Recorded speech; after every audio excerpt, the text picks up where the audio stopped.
So, we move to the next speaker, where I would like to invite Dr. Hugh Thompson.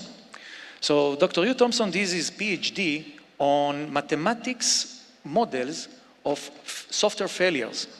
And now, he is the CTO at Symantec. So let me invite Dr. Hugh Thompson to the stage. Please welcome him. Thank you. Appreciate it. Hey, good afternoon, everyone. How's the day been so far? Wow, geez, okay. Well, hopefully we'll have a great afternoon. So I really appreciate you taking the time to be here. Very, very excited to be back in Tel Aviv. Spent a lot of time here over the last couple of years. Amazing, amazing ecosystem of innovation around security. And you know, the title of this broader section is called Think Big. And so instead of walking you through Symantec's portfolio and some of the really cool stuff that we have in the products, I want to instead tell you a story and then talk a little bit about where I think maybe we can get to as a community in the security space. So one of the biggest issues that we face today that I think has really been under-addressed is how do users, end users, whether they're an employee, whether they're my dad, whether they're my daughter, how do they make good choices, hygienic choices with technology? This is something that those of us in the security community lament all the time. Right, we talk about all this great security technology that we've put in and this amazing architecture and the next gen deep, super deep learning that is now going to defend us. But then when you go and you do the forensics on some of the biggest breaches that have happened, most of them come down to a very simple choice a well-intentioned person made inside of an organization. Maybe they chose to click a link on an email. Maybe they chose to download a file. Maybe they chose to physically mail some credentials to somebody because they got an email that sounded kind of credible that asked them to do that.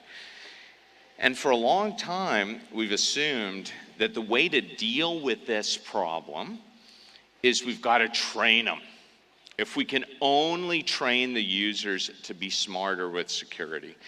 And what I'll propose is that I think in general, that's not really possible. The reason that I say that is because these choices, what is a secure choice versus an insecure choice, is changing every single day. If I teach you a set of rules that are security-oriented rules, and an attacker knows I taught you those rules, then that's actually a liability to you because the attacker will take advantage of the fact that they believe you know these rules. So I want to share with you a personal security story that really brought this home for me. And I've got to apologize in advance for some of the details of this. It was in my youth, and I was a PhD student, had no life, was very geeky, which I'm sure is surprising, given the person you see standing in front of you now. And on the weekend, myself and a couple of friends would always get together and, we'd either play some, very silly card games, or we would go and we would try and take stuff apart. And so this was a very interesting time in history.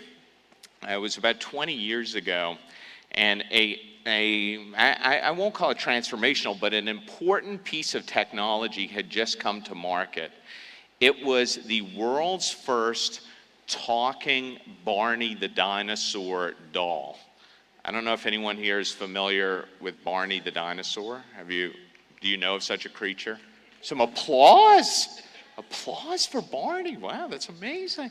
Okay, well, thank you for that. Oh yeah, so anyway, for those of you who are not applauding or do not know, he is a very large, purple, affable dinosaur, and appears in a children's show, and teaches you things and says he loves you, and a really, really great show actually. And so this talking Barney doll had just come out, and my friends and I, were speaking about this. I can't remember kind of what led us to speak about it, but we had heard that the voice of Barney was stored on an EEPROM inside of this doll, and that was incredibly intriguing to a geeky group of folks. So we went to the store, we bought one of these talking Barney dolls, and we spent probably 14 hours taking the thing apart, understanding exactly how the EEPROM worked, and changing the voice of Barney, which is amazingly entertaining for a day or two. And so we had it say lines from Star Trek, for example, like, "Damn it, Jim, I'm a doctor, not a miracle worker." And then some of my friends had to say very, very inappropriate things that I won't repeat. And so that was entertaining for a little while. And then one of my friends, who is no longer a friend, just as a disclaimer, suggested that we take this now modified Barney doll and we return it to the store, and we then watch people interact with this. And I'm like, no way, absolutely not. We're not gonna do. So 12 hours later, we returned it. And there were some interesting, funny moments, and then an incident. We felt guilty, and we bought it back. But that led to inspire some of my friends, and I'll tell you what it inspired them to do. So I mentioned we also played cards on the weekend, and there were 4 of us, and we played a game of cards that involved, pairs. So myself and somebody else played against 2 other people, very similar to bridge.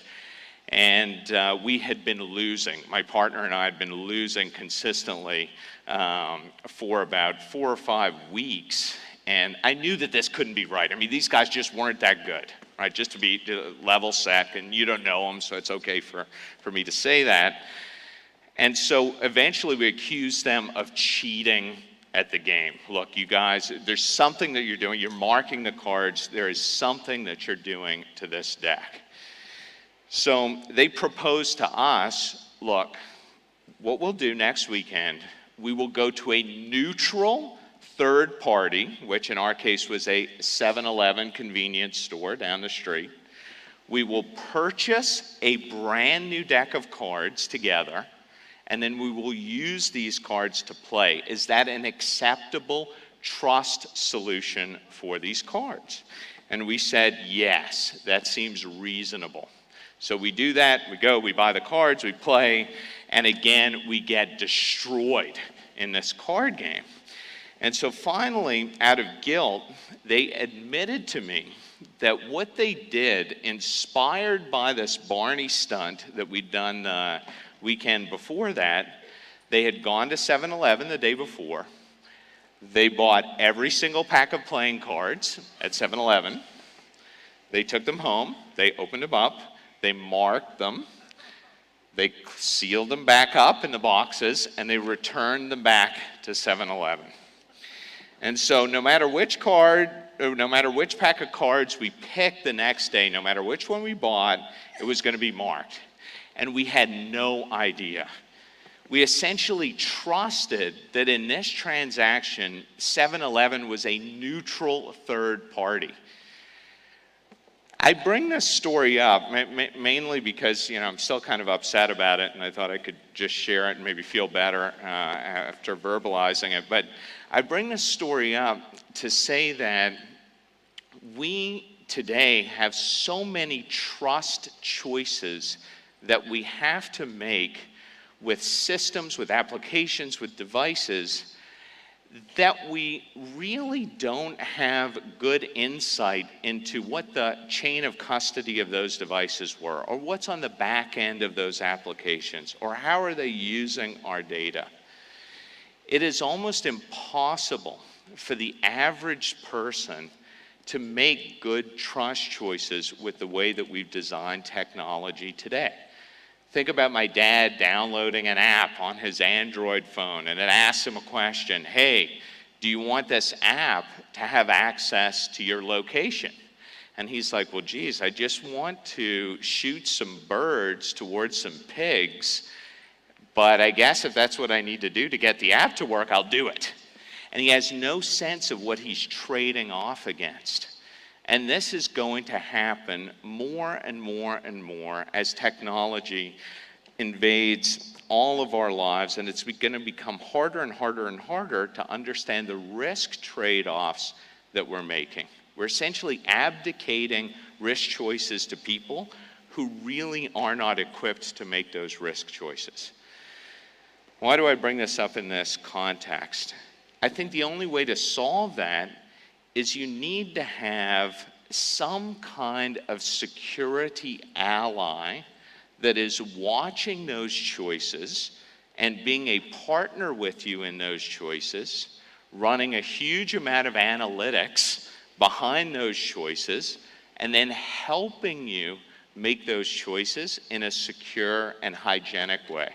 Helping you make those choices consistent with the intent that you have behind those choices and aren't putting you at risk. To do that, I think you need a lot of data. You need a lot of information, you need a lot of history, you need a lot of threat intelligence data. You're also going to need a lot of innovation, because there's going to be new technologies all the time where people have to make these trust choices. So we're going to have a system that both has a large set of data and is open enough that it can embrace innovation that comes from all over the place. Today we think about innovation entering the marketplace, especially in enterprise setting, through startups, for example. And Israel has done an amazing job in that area. But in the future, I think that we really want to be able to introduce innovation wherever it comes from. It could be a graduate student at a university that has a new algorithm on how to track down some malicious insider. So I think, Symantec thinks, the only way to make that happen is to build an ecosystem, a platform, a set of open APIs on a rich set of data that is truly democratized, that will allow people to innovate on top of it and help be that ally behind your choices. So my time is up. Thank you very much. Thanks for the Barney supporters in the audience, and have a great rest of the conference.